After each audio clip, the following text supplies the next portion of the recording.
देखिए, आपके हाथों में अलग अलग चीज़ों के लिए अलग अलग स्थान हैं और अलग अलग रेखाएं हैं। सबसे पहले विवाह की रेखा कहाँ होती है और इसका प्रभाव क्या होता है।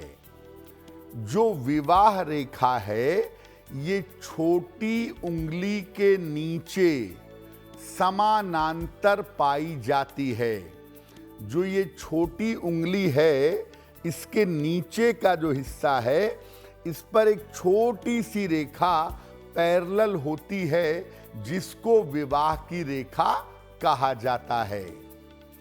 ये रेखा जितनी साफ सुथरी और स्पष्ट होगी उतना ही आपका वैवाहिक जीवन उत्तम होगा।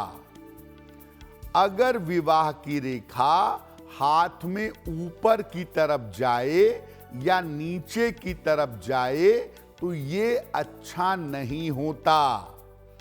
विवाह रेखा सीधी है तो बहुत बढ़िया है, लेकिन अगर ये ऊपर जाएगी या नीचे की तरफ जाएगी तो इससे विवाह समस्या का कारण बनेगा।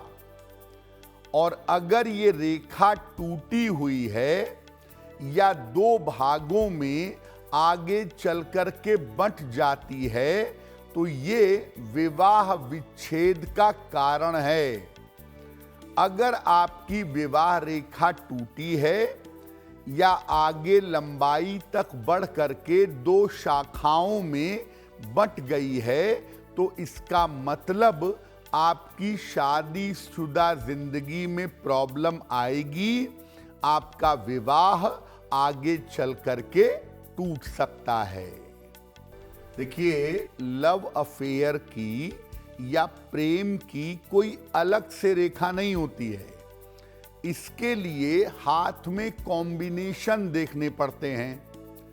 चंद्रमा का जो पर्वत है या शुक्र का जो पर्वत है इस पर छोटी छोटी महीन रेखाएं अगर पाई जाएं तो ये प्रेम की सूचना है।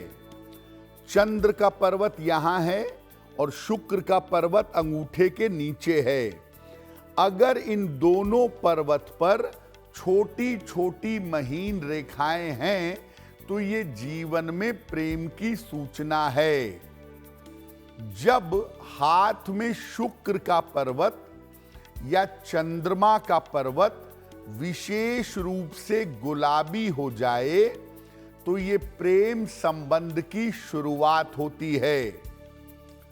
और हाथ में अगर शुक्र का पर्वत अंगूठे के नीचे का स्थान अगर ज्यादा उभरा हुआ हो तो ये प्रेम विवाह का योग बना देता है। लेकिन अगर शुक्र के पर्वत पर रेखाएं ज्यादा हों या चंद्रमा के पर्वत पर रेखाएं ज्यादा हों तो प्रेम विवाह में सफलता नहीं मिलती। प्रेम तो होता है लेकिन ज्यादातर ऐसे मामलों में प्रेम विवाह नहीं हो पाता है। जहां विवाह की रेखा है आपके हाथ में, छोटी उंगली के ठीक नीचे उस विवाह रेखा के ऊपर और शुक्र पर्वत की जड़ में यानी अंगूठे के निचले हिस्से में संतान की रेखाएं होती हैं और इस रेखा की वजह से आप संतान के बारे में जान सकते हैं। अगर विवाह रेखा के ऊपर क्रॉस है, तिल है या शाखा है तो ये संतान उत्पत्ति में बाधा पहुंचाते हैं। लेकिन अगर आपका बृहस्पति मजबूत है यानी पहले उंगली के नीचे का जो पर्वत है अगर ये पर्वत मजबूत है और संतान रेखा थोड़ी गड़बड़ भी है तो भी दिक्कत नहीं है। मजबूत बृहस्पति से संतान रेखा को सहायता मिलती है। यानी हाथ में आप ये देख करके जान सकते हैं कि संतान होगी या नहीं होगी, और अगर संतान होगी तो संतान का जीवन कैसा रहेगा। और अगर हाथ में बृहस्पति का पर्वत अच्छा है तो ज्यादा चिंता करने की आवश्यकता नहीं है, संतान होगी भी और संतान का पक्ष भी बेहतर रहेगा। एस्ट्रो तक ऐप पर आपको मिलेगा भविष्य से जुड़े हर सवाल का जवाब। डाउनलोड कीजिए एस्ट्रो तक ऐप और चुटकी में जुड़िए इंडिया के बेस्ट एस्ट्रोलॉजर से।